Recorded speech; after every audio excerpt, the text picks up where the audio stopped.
जो चैप्टर आपको टफ लगता है उसको उल्टी किताब करके पढ़ें। जैसे मैं किसी पुस्तक को सीधी ऐसे पढ़ता हूं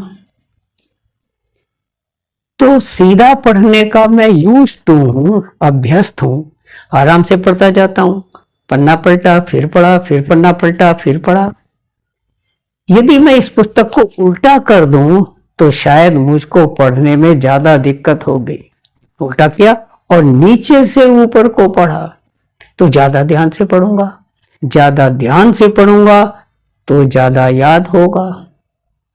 तो पुस्तकों को समाचार पत्र की तरह फटाफट पढ़ने की आदत छोड़िए, उसको उल्टा करके ध्यान से नीचे से ऊपर की ओर पढ़िए। आपको ज्यादा ध्यान लगाना पड़ेगा, तो ज्यादा ध्यान लगाने से अच्छी तरह याद होगा, देर तक याद रहेगा।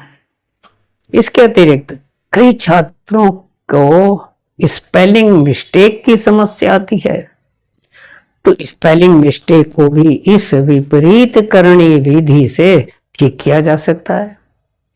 आप सीधी स्पेलिंग लिखते हैं, मान लो आपने लिखना है दिल्ली, DELHI, तो इसको सीधा ना लिख करके उल्टा लिखिए, ILHED। तो जब उल्टे स्पेलिंग लिखेंगे तो आपको ज्यादा ध्यान देना पड़ेगा और स्पेलिंग मिस्टेक की गुंजाइश कम रहेगी। इसके अतिरिक्त स्पेलिंग मिस्टेक को ठीक करने के साथ साथ हैंड राइटिंग को भी अच्छा करने के लिए आप यदि उल्टे हाथ से उल्टी स्पेलिंग लिखते हैं तो आपको सोने पर सुहागा और भी अच्छा रिजल्ट मिलेगा। तो उल्टे हाथ से और उल्टी स्पेलिंग लिखिए, आपकी स्मृति भी तेज होगी, आपका हैंड राइटिंग भी साफ होगा और आपकी स्पेलिंग मिस्टेक भी नहीं होंगी या कम होंगी। इसको भी आजमा कर देखने की आवश्यकता है। इस प्रकार ये छोटी छोटी बातों को अगर आप महत्व देकर इनके पीछे पड़ जाते हैं तो शायद सारी सारी रात जाग कर पढ़ने से बेहतर होगा, नुकसान कम होगा, स्वास्थ्य सही रहेगा, सुस्ती भागेगी और मन में एक कॉन्फिडेंस जागेगा कि मैं तो एक ही बार पढ़ करके सब कुछ याद कर लेता हूं। कि दो छात्र आपस में मिलकर बैठे और जो टफ पॉइंट ऐसे हैं जिनको भूल जाते हैं उस पर आपस में वाद विवाद करें, तर्क वितर्क करें।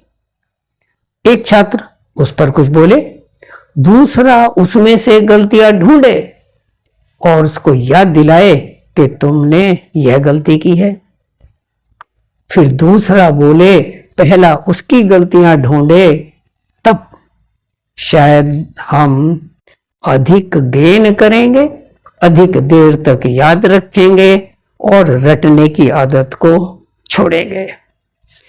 इस प्रकार तर्क वितर्क करने से एक लाभ यह होगा कि हम जितना पढ़ा है उसमें से नई बात खोजेंगे और इस तरह आप आगे चलकर एक रिसर्च स्कॉलर भी बन सकते हैं, जिसकी आपसे आशा की जानी चाहिए। अर्थात रटने की आदत उपयुक्त नहीं है, इससे बचिए और अपने मस्तिष्क को खोजी बनाइए, नई नई बातें खोजिए, कम पढ़िए, अधिक मनन कीजिए।